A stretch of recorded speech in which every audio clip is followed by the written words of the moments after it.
we've seen in Keynes's model that of the short-run macroeconomy that the determinant of GDP is total expenditure. That total expenditure can be divided up into component parts: consumption expenditure on domestic goods and services, investment expenditure, government expenditure, and net exports, exports minus imports. Now, if total expenditure is at a level which ensures that we achieve an equilibrium that is at full employment, then you can say everything's hunky-dory, everything's great. There's no cyclical unemployment in that case. Doesn't mean there's no unemployment. There can still be frictional and structural unemployment. But there's no unemployment of the kind where people are willing and able to work, and they're seeking work, but they can't find any because there aren't a sufficient number of jobs available.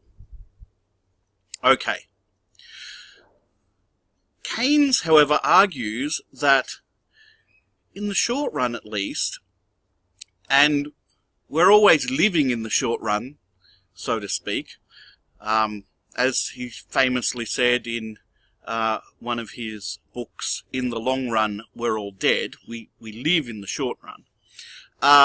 He argued that although there is a tendency towards equilibrium, and that equilibrium might be at full employment, it might not, but even though there's this tendency towards equilibrium, that equilibrium can be unstable.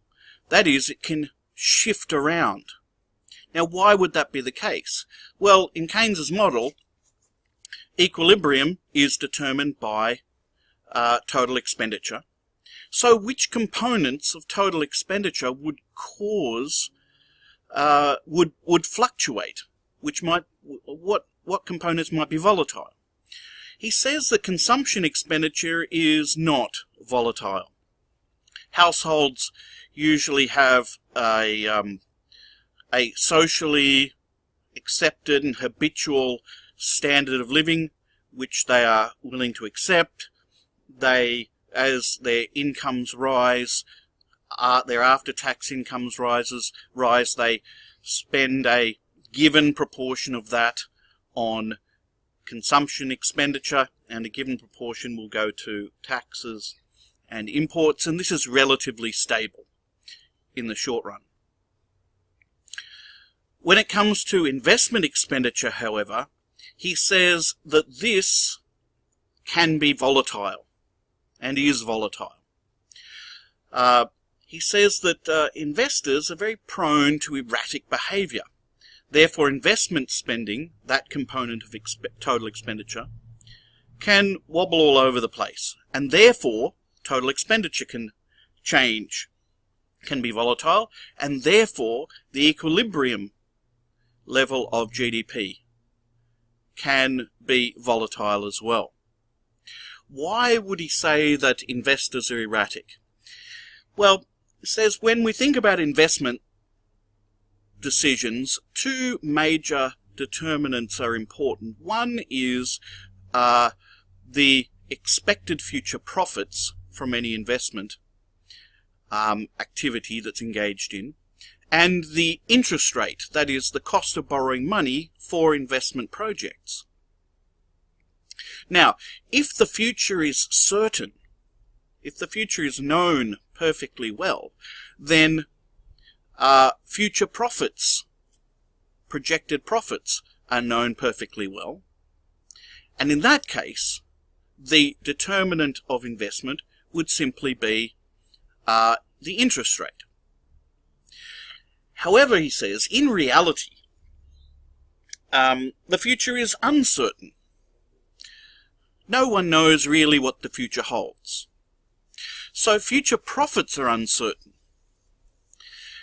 And if that's the case, then on what basis do investors make their decisions? Well, he says that it's based on subjective expectations about future profits, given the interest rate.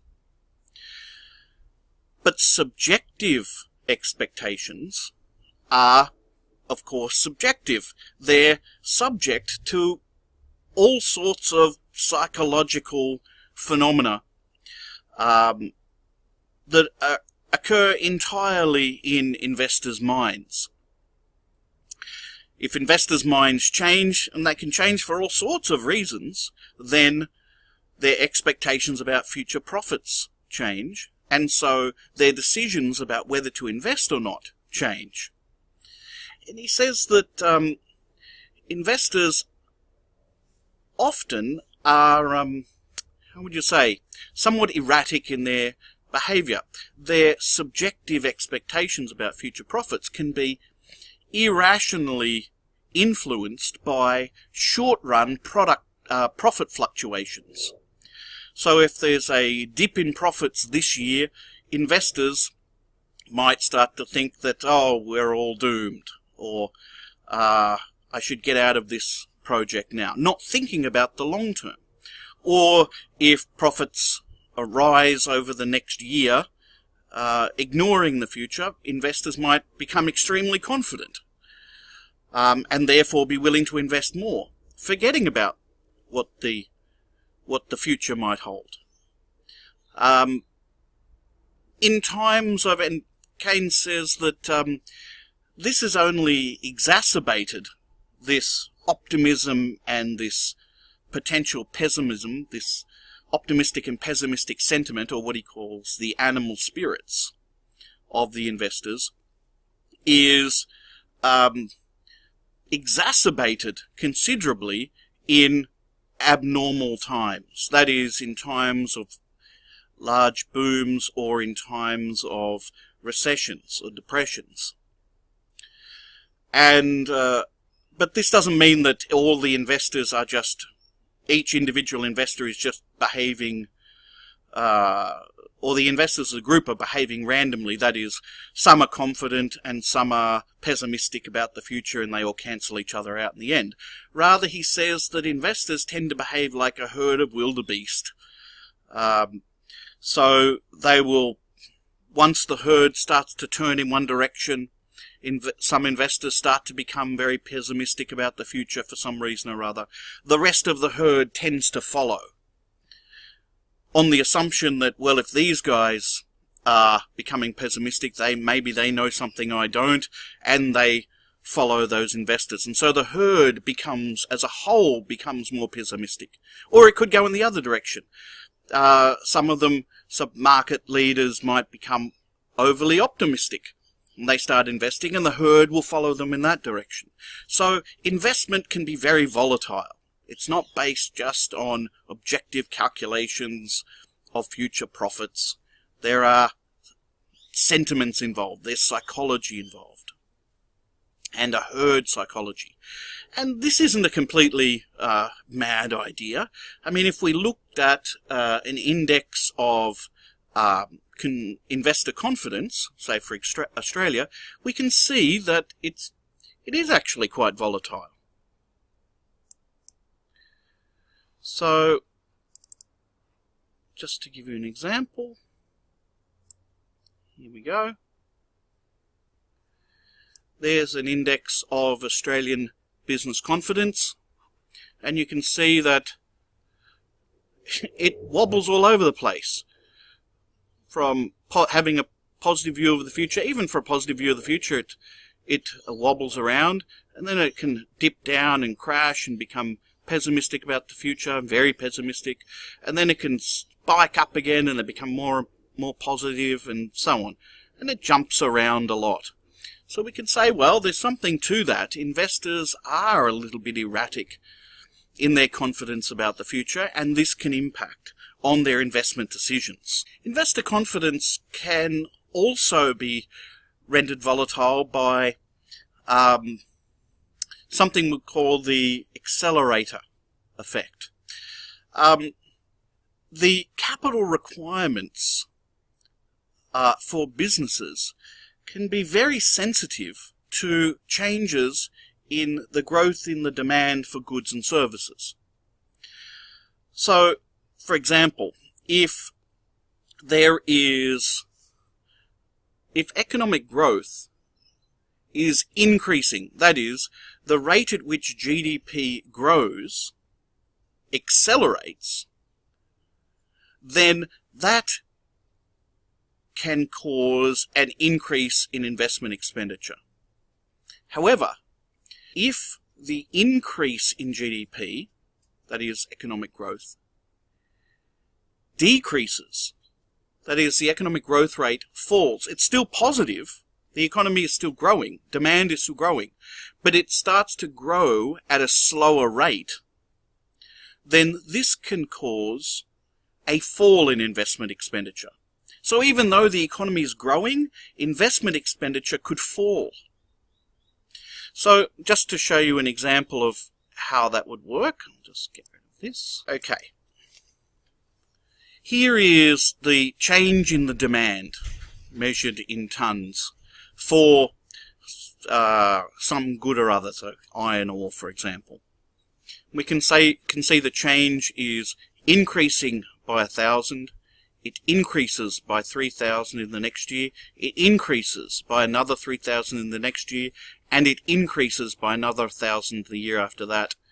And after that, we've got no increase in demand at all. Now let's look at what would be the required investment in new factories to process the to produce goods and services based on this increase in demand.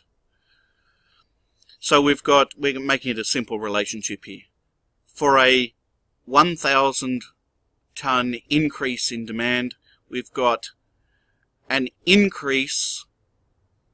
The requirement for new factories is we need to spend another $10 million.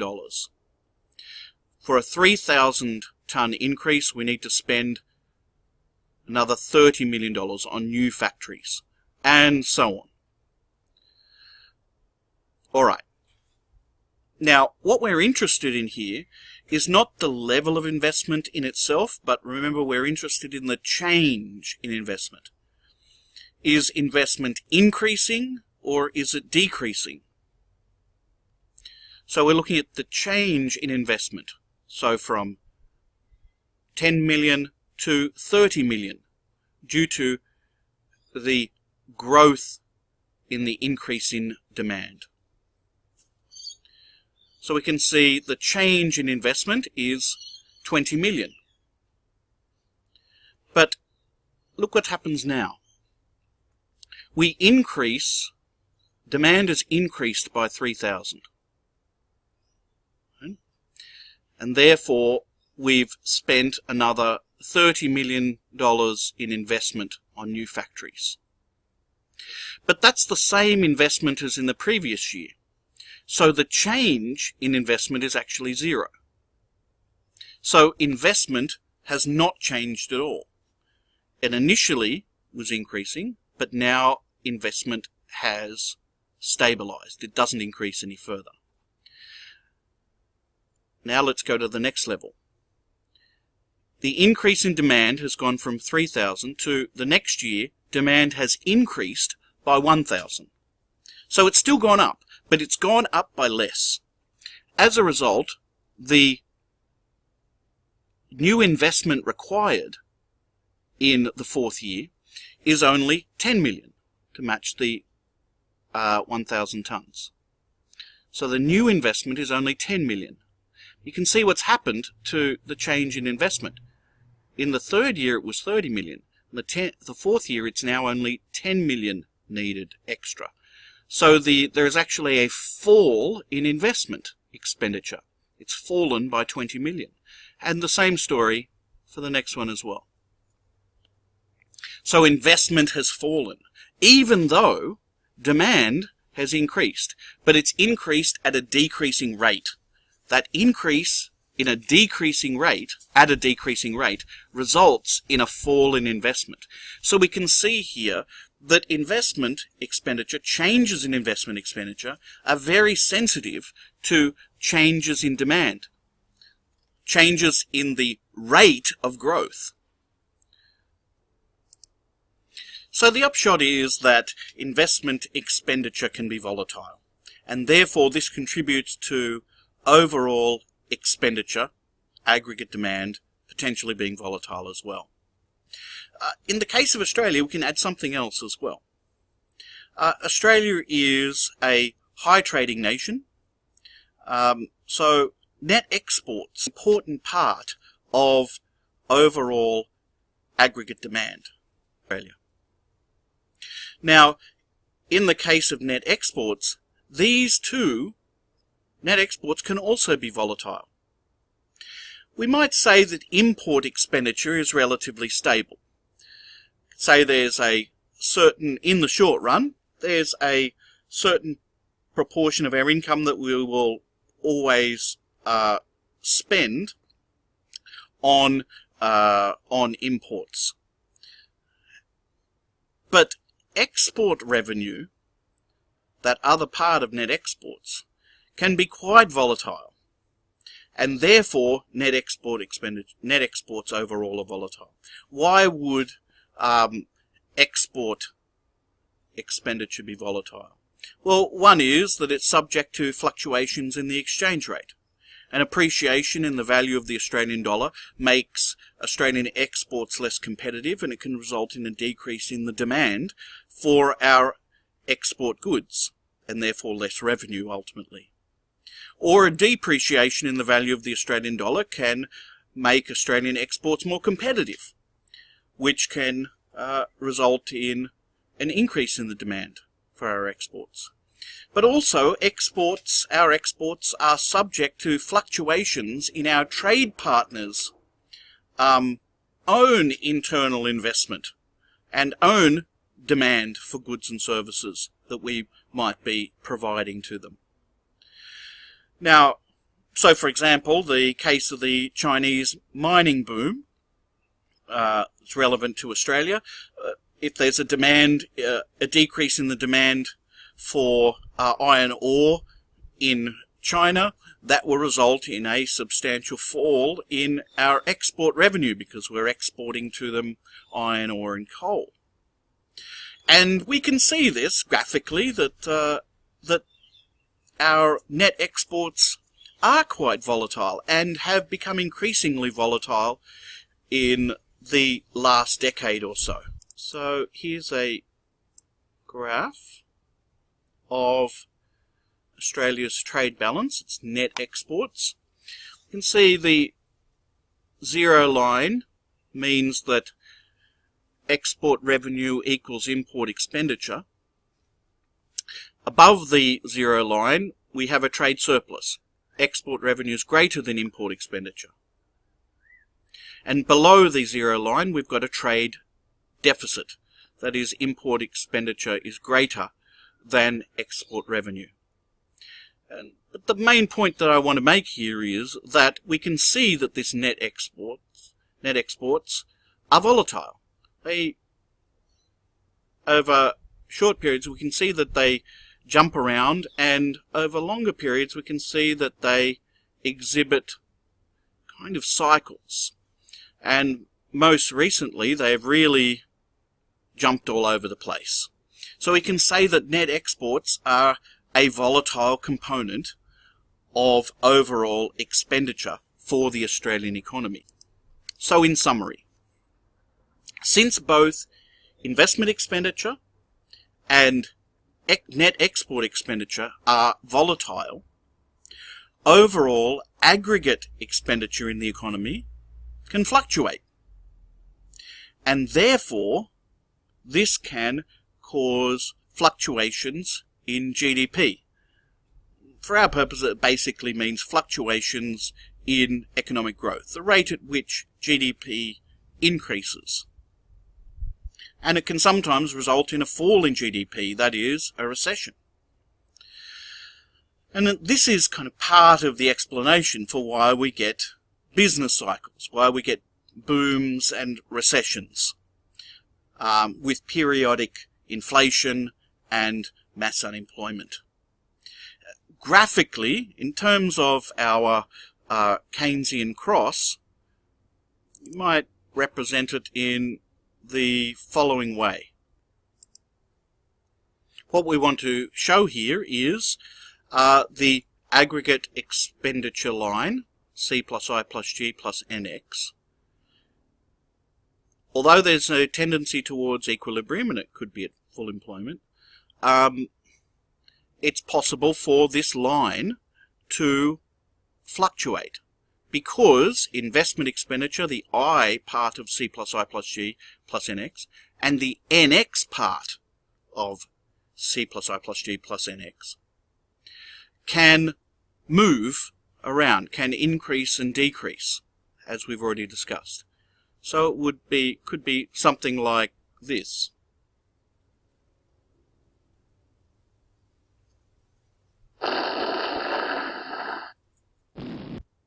Now, if we look at GDP over the last 46 years, this is the growth rate in GDP over the last 46 years, we can see that the average, or the mean, is about 3.9, 3.8, something like that. But at any given period, we can have positive economic growth, or sometimes we get recessions where we have negative economic growth. That is, GDP actually decreases. See, we've got these periods here where we've had recessions. The main point that I want to make here, however, is that we do get these fluctuations in growth. We can see that it's up and down, in a quasi-cyclical manner. And occasionally the troughs in growth actually go negative.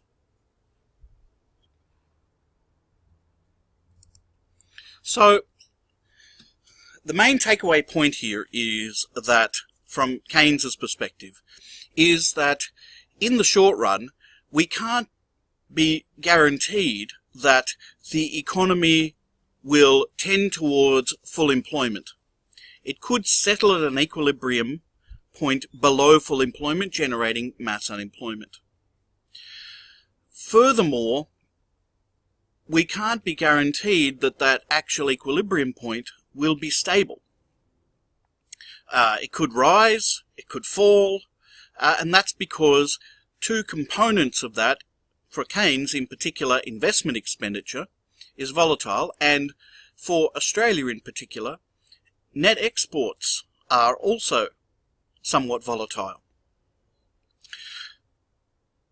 The point is that, therefore, we can't rely on the free market capitalist economy to always result in the best outcome for the mass of people.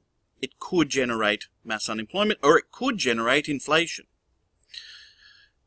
In that case, Keynes says we need to look to the other components of total expenditure as ways of trying to stabilize aggregate demand, to counteract the volatility in investment spending and potentially net exports. And that's why he suggests that governments should be able to use their budgets, use fiscal policy, to manipulate aggregate demand overall, to smooth out business cycles. In particular, he suggests the government could utilize government expenditure to contribute to aggregate demand directly, or it could utilize taxation to influence consumption expenditure. Furthermore, we could add to that the central bank, or in Australia's case, the Reserve Bank of Australia, could seek to manipulate interest rates in order to try and control, to some extent, investment expenditure, to render it less volatile as well. But that's for another video.